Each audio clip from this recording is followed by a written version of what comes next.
It's time. It's time. I'm off to get a new car.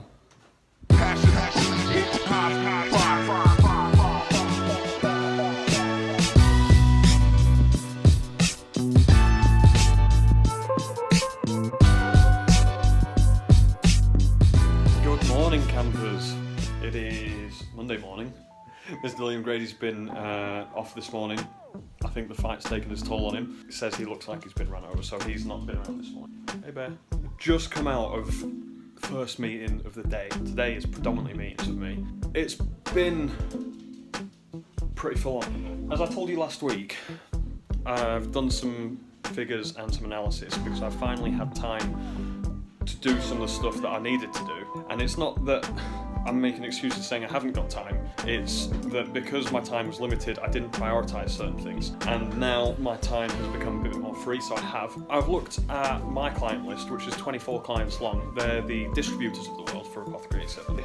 We're about $500,000 turnover away from where we should be, which is huge. Although this isn't the be-all and end-all of things, you know, money isn't our priority, but it is the fuel for what we want to do. I think that I can focus on this a bit more, and my life inside Apothecary 87 is going to be tailored a lot more to what I can do to create that list of customers, a program that gets them excited about the products and the brand so that they go beyond their targets. That means I'm going to be spending a lot more time seeing clients, and Mr. Jimmy's going to be spending a lot more time with me. But yeah, it's shitty news finding that out, that you're behind your targets like that. But at the same time, I feel really invigorated that I've now had time to do what I want and make sure that stuff can get done. Anyway, now I'm going to sit down with Jimmy and do his monthly one-to-one and go over everything there. That's going to be my second meeting of the day. Yeah, of course. Brilliant. Thanks, Peter. Thanks, Martina. You too. Bye. Perfect. I was talking to Peter and Chen. Yeah, they were just ringing up to give me an update on how things are going. It sounds really positive. You know, some of those bigger stores that they spoke to. Yeah. And some of the more gentlemanly stores. Sounds like they've got the foot in the door there, and they reckon that the brand's going to be really big over there because a lot of them already know us. Having a quick lunch break. We're going to Tesco. Dom's been banished to Morrison's because he's not wearing a blue denim jacket. Isn't that right, team? He's missing out, man. We're heading up to Leeds today. A couple of weeks ago, I was in Leeds with Shopify doing a Q&A with them to an audience of about 50 people. Went really well. Apparently people got a lot from it, and according to Shopify, I was one of the speakers that was asked to come back that people wanted to hear back from. So apparently we're doing a round table event. Not quite sure what that is. I can only assume that it's a load of us sat round the round table having a chat whilst other people dressed up as knights. I'm going to be King Arthur. And then loads of other people listen. That's what I assume. I don't know if that's true. The part about dressing up as knights is going to happen, though. That's fact. But yeah, we're heading down there. Jimmy's coming with me. Jimmy wants to know more about e-commerce. And yeah, that's the plan for today. Okay, so we've just finished at the Shopify roundtable event. There weren't any suits of armour, which is kind of disappointing, but it was really useful. We were with a pretty diverse bunch. Yeah. Shark Ninja, who are a huge company, one of the main competitors with Dyson. Yeah. We had a great chat with them and the guy who's in charge of their marketing. There was a lot of interaction, in particular around marketing, and it was nice to be asked there as the expert on that and kind of lead the conversations on what works.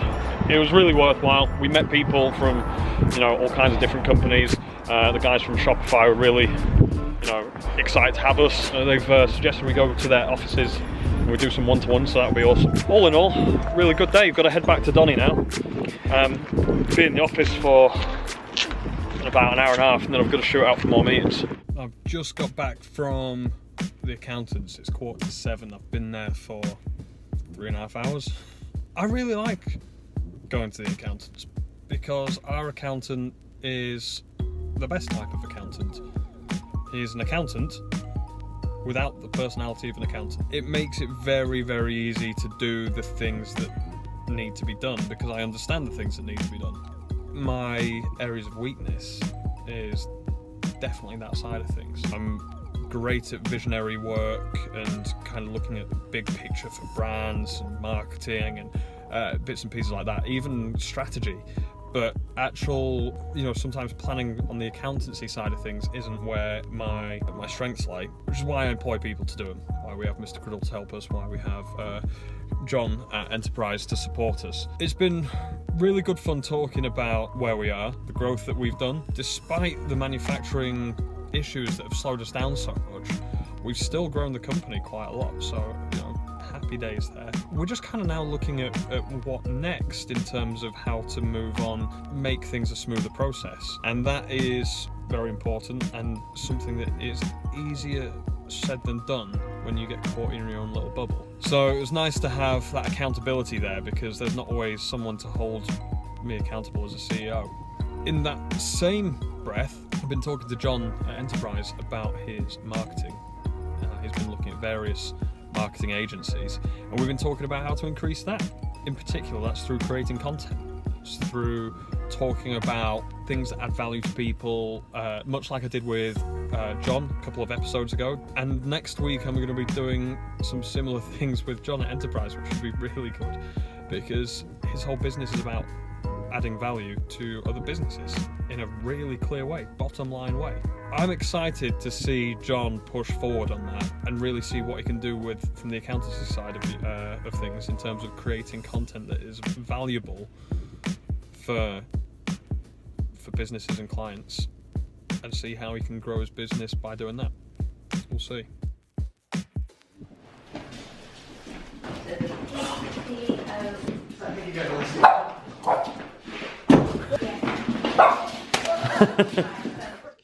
I'm just nipping out really quick from the office. Got my audiobook on. Obviously not right now because I'm talking to you guys. I'm currently listening to Gary Vaynerchuk's new book, Crushing It. And I actually really enjoyed doing the book reviews, the video book reviews at the weekend. So I'm excited to get some of them out and live. I think I'm going to do more of these, but I actually struggled doing the Simon Sinek book review for Start With Why. And I struggled because it's been so long since I've listened to it. It's been about 6 months. And because it's been about 6 months, it's not fresh. So when I did the book review of Shoe Dog by Phil Knight, that was really in my brain. And although I've learned lessons from Start With Why, some important lessons, I feel like I'm probably going to review it again after I've listened to it again. Instead of doing one a week or one every however often, I'm going to see how often I can do these reviews, because I'm going to actually listen to the full book or read the books that don't have audiobooks, and then do it then when it's fresh and it's authentic. The next review you get will be for Gary Vaynerchuk's book, and yeah, that's kind of where I am with it.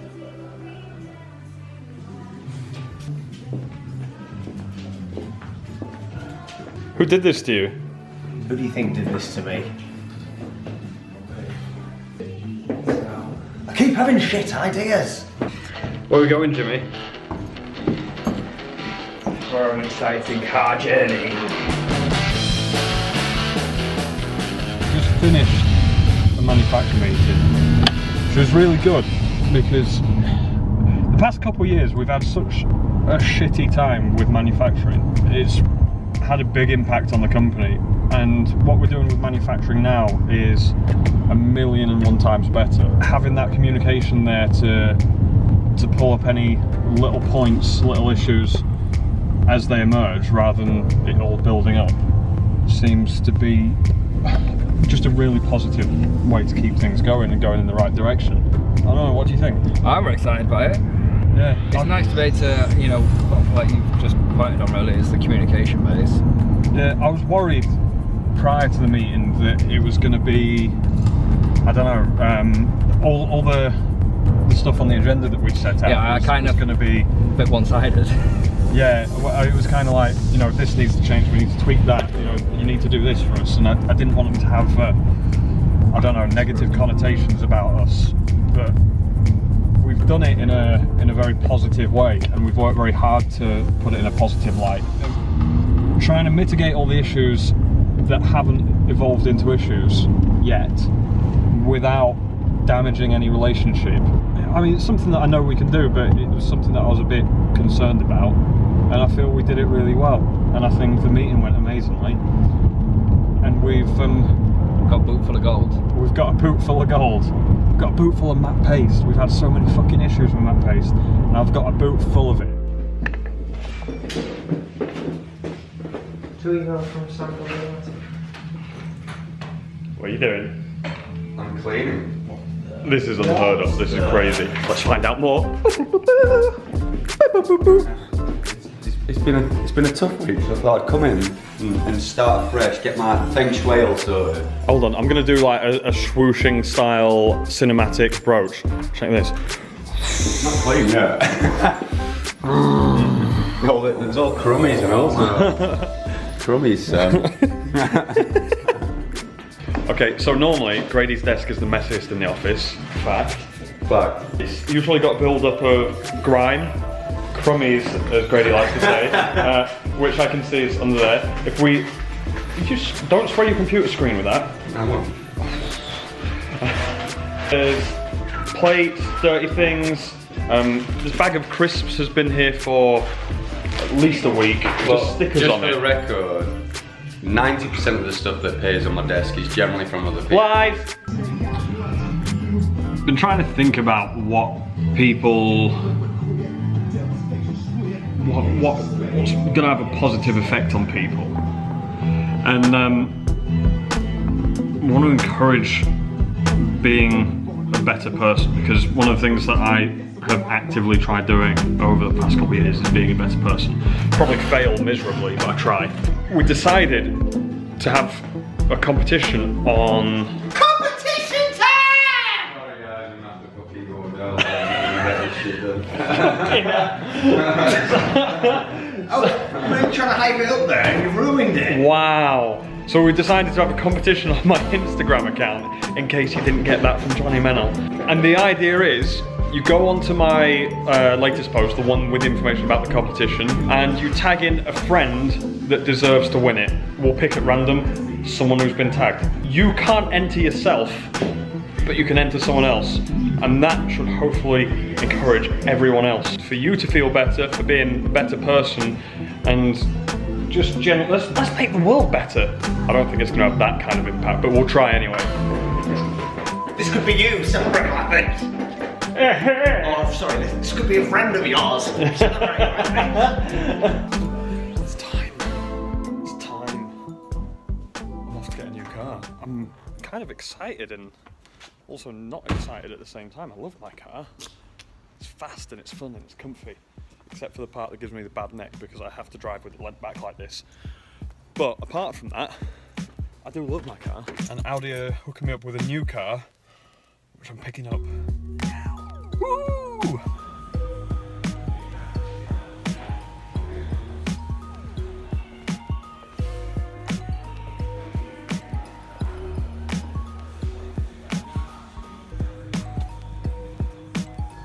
Just picking up my Audi.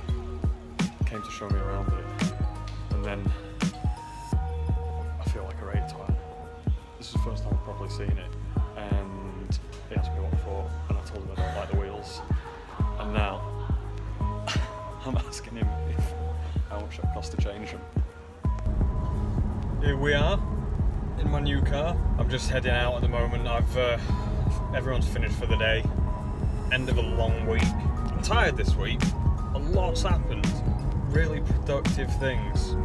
I really managed to push in some good direction. That's come from some negative places. Obviously, as I said last week, I fucked up a bit. We've had some, issues with manufacture and everything else, and as a result, we didn't grow exactly how we wanted to last year. This year, that light's at the end of the tunnel now. We're pretty much there. We can go back to growing again. We've built our sales team, we've built our marketing team. We know more about who we are, and I know more about what I can do with my time to benefit the business. Got plans for business growth. Got plans for client growth, or at least inputting plans for client growth. It's just, it's been really good. I think I was saying to Grady and John, my accountant, it's starting to feel like a proper business. And I know that's a weird thing to say because Apothecary 87's been going for almost 5 years. We've grown the company to a substantial size and we do some amazing things. But I feel like there's certain turning points in life where you refine something and then all of a sudden I feel a bit more like a proper business. It's a weird feeling. Saturday, and I've just been picked up by my mate George, who is one of the directors of Night in Dellaway. We're heading down to Sheffield. Tell them why we're going. Because while she sleeps, having actually do this again, I forgot what it's called. A pre-merch launch of their new summer range. Right, awesome. So basically there's going to be a big event. They're going to be showcasing everything they do, and we're going to go down, check it out, see the lads, have a chat about all things while she sleeps, Night in Dellaway, and just hang out for a little bit.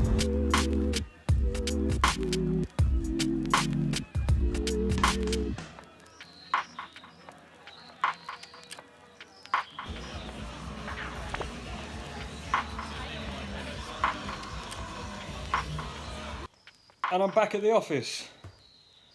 That was really nice actually, going to see the lads. I haven't seen Loz and Sav for a while from While She Sleeps. They're George's business partners for Night in Dellaway. Really good to see the Sleeps lads doing well with their pop-up there. They've basically launched a new line of merch that they've been putting out. They've had a load of people come down. They've done a huge amount of volume today in terms of sales. The following they've built is amazing. Anyone who wants to see how you should build a social media following, bands do it amazingly, always adding that entertainment value. The Sleeps lads in particular are amazing at it. Loz is a brilliant frontman. And because of that, they brought so many people down who have wanted to invest in buying stuff from Sleeps, being involved in coming down to their pop-up. And they've just done really well. It's amazing. I wish I could have filmed more though. I didn't film as much as I want. I always find it hard to film when I'm the only one with the camera. I did my best, so hopefully you guys won't get too bored with the footage I got. Gives you an idea of what they did though. Anyway, that is me done for the day. Do a couple little bits, head home, and take it steady really.